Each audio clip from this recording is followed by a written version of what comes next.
एक चेन जो है वो सपोर्ट भी करता है कहीं ना कहीं उन लोगों के शह पर भी ऐसे धन कुबेर लोग बन जा रहे हैं जिन्हें पता है कि सिर्फ जब हम फंसेंगे तो सिर्फ हम नहीं होंगे, हमारे पीछे और भी बहुत लंबी लाइन है जिनके नाम सामने आ जाएंगे। देखिए बिल्कुल, और उनकी प्रतिक्रिया अभी आनी बाकी है। वो कह देंगे, उनके पास कह देंगे कि एक नेक्सस है, इसमें कई लोगों के पैसे। एक आपको पता होगा कुछ दिन पहले 2-3 महीना पहले कुम्हरार में एक रेड हुआ था और उसमें एक अधिकारी परिवहन विभाग के पकड़े गए, जो परिवहन विभाग के जिला पदाधिकारी थे, जिला परिवहन पदाधिकारी। तो कहे कि कई अधिकारियों के पैसे उनके। अब इनकी क्या प्रतिक्रिया होती है, अब तक ये सामने नहीं आए हैं मीडिया के। कल हम लोगों ने काफी कोशिश की और देखना होगा जब ये सामने आते हैं तो किस तरह की बहानेबाजी करते हैं। लेकिन निश्चित तौर पर एक बड़ा चेन है, एक बड़ा नेक्सस है और इसी नेक्सस के सहारे सारे जो अधिकारी हैं, ऐसे भ्रष्ट अधिकारी, इनको एक एक कर खोज कर निकालना है। और यही प्रायोरिटी है निगरानी विभाग की और यही प्रायोरिटी है नीतीश सरकार की। और यही कारण है कि आपने देखा होगा कि 2021 से जो सिलसिला शुरू हुआ 2022 में ये लगातार जारी है। और निश्चित तौर पर इस तरह की कार्रवाई से जो भ्रष्ट घूसखोर अफसर है उनमें हड़कंप मचा हुआ है। लेकिन हड़कंप के बाद क्या वो सचेत होते हैं, वो सुधरते हैं, ये भी देखना बहुत महत्वपूर्ण हो जाएगा। संजय, बहुत बहुत शुक्रिया इस तमाम जानकारी के लिए। ये महत्वपूर्ण जानकारी और तस्वीरें जो आपके जरिए हमने अपने दर्शकों को दिखाई, जो सवाल पैदा करती हैं। सवाल उठता है कि बिहार में और ऐसे कितने घुसखोर हैं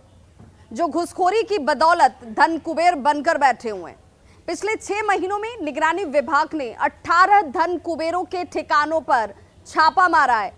आइए आपको बताते हैं ऐसे ही कुछ धन कुबेरों के बारे में। देखिए आपके टीवी स्क्रीन पर इस वक्त ग्राफिक्स के जरिए 25 जून 2022 ड्रग इंस्पेक्टर जितेंद्र कुमार यानी कि कल की तारीख 5 ठिकानों पर छापा। निगरानी के इस छापे में 4 करोड़ 12 लाख रुपए नकद सिर्फ बरामद कर लिए गए। 38 लाख के आभूषण और जमीन के कागजात मिल जाते हैं 5 और 6 जून 2022 बेटा के तत्कालीन थानाध्यक्ष अवधेश झा के ठिकानों पर छापा मारा गया। बालू माफियाओं के साथ अवैध संबंध और भ्रष्टाचार को लेकर कार्रवाई की गई थी और यहां भी आय से अधिक करीब 50 लाख की संपत्ति का पता चला।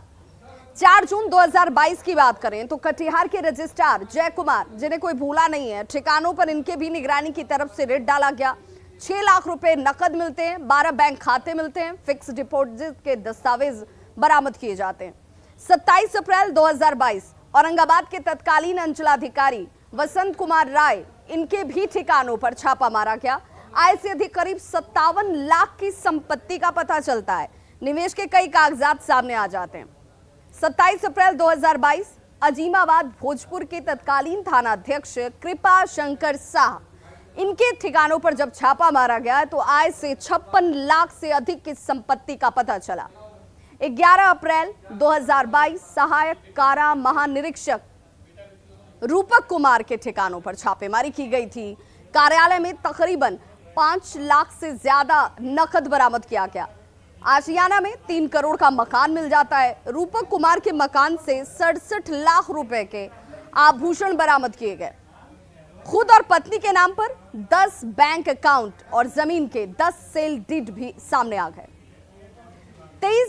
30 अप्रैल 2022 तारीख जरा देखिए, सुपौल डीएफओ के ठिकानों पर छापेमारी की गई। निगरानी की रेड में पटना में करोड़ों के फ्लैट्स के पता चलता है, कागजात मिल जाते हैं, 12 बैंक अकाउंट सामने आ जाते हैं। 3 मार्च 2022 रानी तालाब के तत्कालीन थाना अध्यक्ष सतीश कुमार के ठिकानों पर छापा। आय से अधिक 63 करोड़ की संपत्ति का पता चलता है और जमीन के कागजात यहां भी मिलते हैं।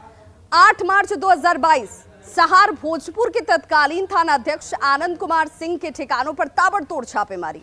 आय से तकरीबन 48 लाख की संपत्ति ज्यादा।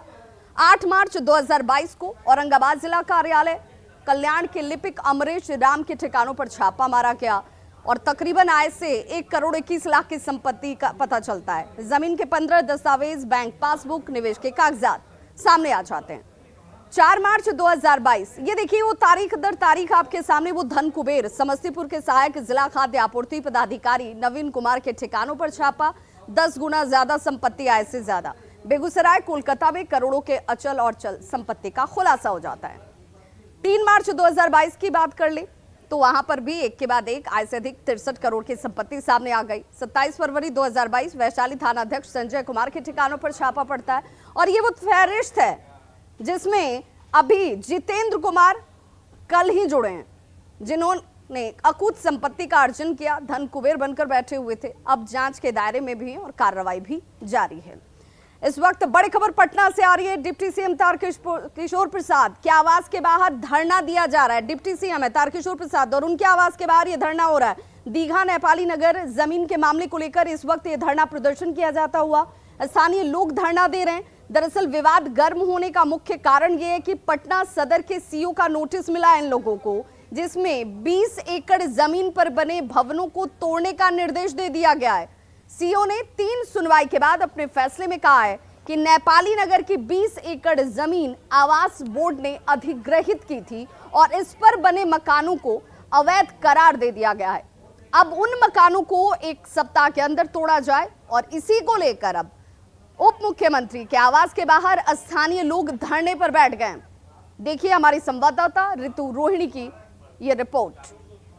राजधानी पटना के दीघा नेपाली नगर मामले जो है जमीन का वो एक बार फिर से गर्मा गया है। इस वक्त मैं उप मुख्यमंत्री तारकिशोर प्रसाद के सरकारी आवास के बाहर मौजूद हूँ और आप यहाँ पर तस्वीरों में देखिए कि अभी जो निर्णय हाल में लिया गया है, जो 20 एकड़ की जमीन जो तकरीबन 1974 का मामला है अधिसूचना का, जिसको लेकर के अभी हाल ही में निर्णय लिया गया है कि उस 20 एकड़ की जमीन पर जो तकरीबन 70 मकानें हैं उनको तोड़ा जाएगा और उन मकानों को तोड़ने के फैसले के बाद उन मकान के मकान मालिक जो हैं वो तमाम लोग अभी तारकिशोर प्रसाद के घर के बाहर हैं और उनसे मिलने की गुजारिश कर रहे हैं। हालांकि अभी तक जो जानकारी मिल रही है उसके मुताबिक इन लोगों में से कुल 11 लोगों को अंदर जाने की अनुमति मिली है और वो इस वक्त तारकिशोर प्रसाद जो उप मुख्यमंत्री हैं उनसे उनकी बातचीत चल रही है। मगर इस वक्त ये जो आप देखिए तमाम महिलाएं हों पुरुष हो हर कोई जो है वो ये यहाँ पर मौजूद है।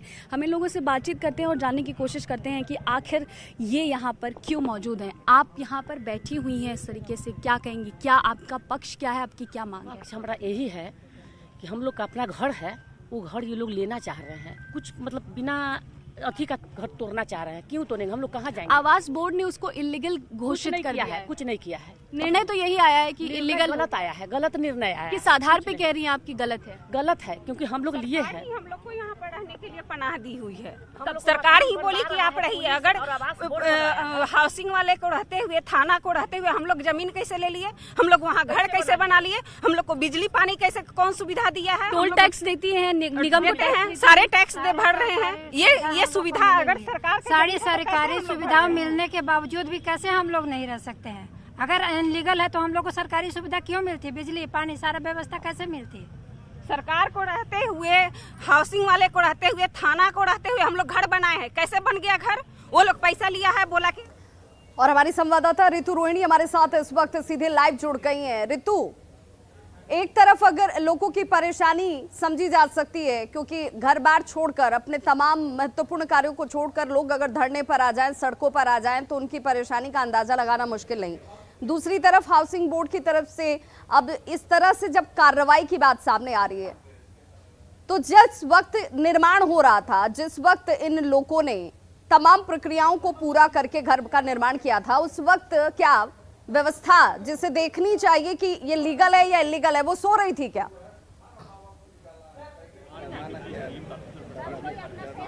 बिल्कुल बिल्कुल सवाल यही है कि आखिर उस वक्त इन लोगों ने क्यों नहीं देखा, कहाँ चूक हुई, ये एक बड़ा सवाल है। सीधे तौर पर आप यहाँ तस्वीरों में देखिए। पहले हम आपको दिखाना चाहेंगे कि किस तरीके से अभी उप मुख्यमंत्री के जो आवास है उनको पूरी तरीके से घेर दिया है इन लोगों ने और सीधे तौर पर इनसे ही बातचीत करते हैं कि आखिर क्या वजह है। हमें ये बताइए कि आप जब ली थी जमीन उस वक्त आपको ये जानकारी नहीं थी कि क्या ये इलीगल है, कोई जानकारी नहीं? जानकारी थी तभी तो ली थी। अच्छा एक सेकंड, उसके बाद जब जमीन ले भी ली, ठीक है, और जब बनाने चली ना, उस समय भी किसी ने कुछ नहीं कहा कि इस पर मत बनाओ। आप अभी नगर निगम को टैक्स दे रही हैं, सारी चीजें कुछ दे रहे हैं, बिजली दे रहे हैं, तभी तो बिजली का बिल मिला है, बिजली दे रहे हैं, सब कुछ मिला है। तो कहीं ना कहीं इनका एक ये सवाल ये भी है कि आखिर जब ये नगर निगम को टैक्स दे रहे हैं, बिजली बिल पे कर रहे हैं, तो आखिर ये किस तरीके से इलीगल है?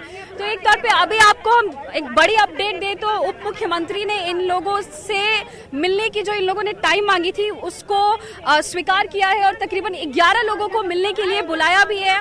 अंदर जो है वो मीटिंग भी चल रही है। तो हम कुछ और लोगों से बातचीत करते हैं, उनसे जानने की कोशिश करते हैं कि आखिर पूरा ये मामला कहाँ से हुआ। जब आप ली थी जमीन उस वक्त ये जानकारी नहीं थी कि आपका घर जो आप ले रही हैं, जमीन जो ले रही हैं वो इलीगल है? नहीं, मुझे नहीं पता था उस समय। जब हम लोग घर लिए थे तो हम लोग को पता था, तो हम लोग किसान से लिए थे, हम लोग जमीन किसान से लिए। किसानों से जमीन ली थी हम लोग किसानों से जमीन लिए थे हम लोग को। तो जाहिर तौर पर इन लोगों ने किसानों से जमीन ली थी, लेकिन ये जो 1974 में ये अधिसूचना जारी हुई थी और हाउसिंग बोर्ड ने जो अभी पटना सदर सीओ ने निर्णय लिया है उसके मुताबिक ये जो 74 मकाने हैं तकरीबन जो उस है इन इलाके में लोगों को 20 पड़ी है एकड़ जमीन ऋतु है। रोनी। एक तो पहली बार की रकम देकर जमीन खरीदी गई और जमीन खरीदने के बाद अब उस पर पक्के मकान बनाकर नगर निगम को टैक्स तक दे रहे हैं, बिजली बिल भरा जा रहा है, पानी की सप्लाई सरकारी व्यवस्था के तौर पर हासिल है और अचानक से इसे इलीगल बताकर अब इनके ऊपर कार्रवाई का दबाव बनाया जा रहा है। ऐसे में परेशानी इनकी वाजिब भी है, समझा भी जा सकता है। बहुत बहुत शुक्रिया ऋतु रोहिणी तमाम जानकारी के लिए। तो देखिए अब डिप्टी सीएम तारकिशोर प्रसाद ने मिलने का वक्त दे दिया है, अब मिलकर क्या समाधान निकलता है, आस इन लोगों के बीच अभी भी जगी हुई है। महिला ने अपने प्रेमी के साथ मिलकर प्यार की राह में बाधा बने पति की ही हत्या कर दी। घटना फुलवारी शरीफ थाना क्षेत्र के नौसा मोहल्ले की है और खबर के मुताबिक महिला का दूसरे शख्स के साथ अवैध संबंध था, जिसे लेकर पत्नी और उसके पति जफरुद्दीन के बीच अक्सर विवाद हो रहा था, जिसके बाद महिला ने अपने प्रेमी के साथ मिलकर अपने पति को ही मौत के घाट उतार दिया। वारदात को छिपाने के लिए चोरी का बहाना बनाया गया, चोरों पर आरोप लगाया गया। हालांकि पुलिस ने मामले की जब तहकीकात शुरू की तो सब कुछ साफ साफ दिखने लगा। आरोपी महिला का नाम शहनाज परवीन है और पुलिस ने आरोपी महिला के साथ उसके प्रेमी नन्हे उर्फ कमाल को भी गिरफ्तार कर लिया है और अब मामले की जांच आगे की जा रही है। फुलवारी शरीफ में एक इंजीनियर की जो अब्रोड रहते थे, पिछले 1 साल से कोविड में यहीं रह रहे थे, उनको उनके ही घर पे उनका सर बेरहमी से कुचल करके हत्या कर दी गई थी। हत्या के बाद जो वहाँ की गतिविधि थी, जो हमारे पास मटेरियल एविडेंस था, लेकिन पटना पुलिस और फुलवारी शरीफ थाना के हमारे विशेष टीम ने इस घटना को चैलेंज के रूप में लिया और 1.5 महीने के अंदर इसका सफलतापूर्वक 100% उद्भेदन किया है। तो खबरों का